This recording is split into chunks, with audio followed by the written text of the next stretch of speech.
Hi, ஒரு சூப்பரான skin finish Onam look எப்படி பண்றதுன்னு இந்த வீடியோல பார்க்கலாம்.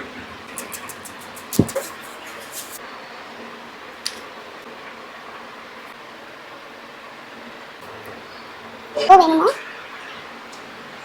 இப்போ நான் ஃபவுண்டேஷன் தான் போடுறேன். எக்ஸாக்ட்டா இது என்னோட ஷேட். புரியுதா? நல்லா பிளெண்ட் பண்ணிட்டேன். லைட்டா தான் போட்டிருக்கேன். நெக்ஸ்ட் பாத்தீங்கன்னா நான் லூஸ் பவுடர் தான் யூஸ் பண்ண போறேன். நான் காம்பேக்ட் எதுவுமே யூஸ் பண்ணல. இந்த லுக்ல பாத்தீங்கன்னா வெறும் பனானா பவுடர் மட்டும் யூஸ் பண்ணதுனால நல்லா பனானா பவுடர் பிளெண்ட் பண்ணிக்கிறேன். நெக்ஸ்ட் கான்டூர் தான் போட போறேன்.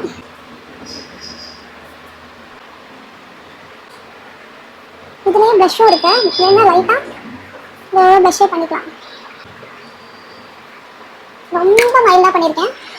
ஐப்ரோஸ் போட மாட்டேன். ஐப்ரோஸ் திக்காக தான் எனக்கு இருக்கும். அதனால கோட் மட்டும் பண்ணிட்டு லைட்டா ஐஷேடோ மேக்கப் போட்டு காட்டுறேன். அவுட் எப்படி இருக்குன்னு பார்த்து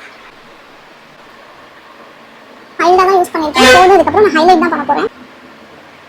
ஃபைனலாக லைனர், மஸ்காரா, காஜல் தான் போட போகிறோம். கேரளா லுக் பார்த்தீங்கன்னா ஐஸ் தான் முக்கியம். அதனால